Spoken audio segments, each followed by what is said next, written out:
ప్రజలకు మంచి చేయాలి, విద్యార్థులకు మంచి చేయాలి, రైతులకు మంచి చేయాలన్న ఉద్దేశం మీకు లేదు కాబట్టి మీరు కట్టలేకపోయారు. మాకు ఉంది కాబట్టి మేము ఈరోజు అద్భుతంగా పాలిటెక్నిక్ కాలేజ్ పూర్తి చేయగలిగారు. ఎమ్మెల్యేగా భూమి పూజ చేసి మంత్రిగా నేను ఓపెన్ చేయగలిగాను. కానీ మీరు అన్నిసార్లు అధికారంలో ఉన్నప్పుడు ఎందుకు చేయలేకపోయారో చేతకానితనాన్ని ప్రజలు ఈరోజు గమనిస్తున్నారు.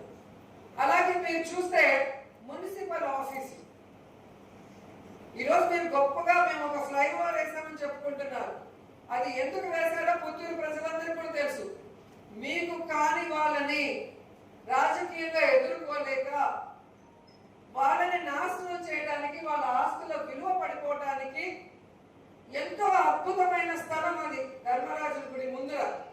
అసలు వ్యాపారం కానీ, అసలు ఆ టెంపుల్ కానీ, అక్కడ అంతా కూడా పుత్తూరు మొత్తం అక్కడే అందంగా ఉండే స్థానాన్ని ఒక ఫ్లైఓవర్ పేరు వేసి మీరు కాంట్రాక్ట్ లో డబ్బులు దోచుకుంటూ మీకు అపోజిషన్ లో ఉన్న లీడర్ల ఆస్తుల విలువను తగ్గించడానికి చేశారు తప్ప ఆ బ్రిడ్జ్ వల్ల ఏమైనా ఉపయోగం ఉందా?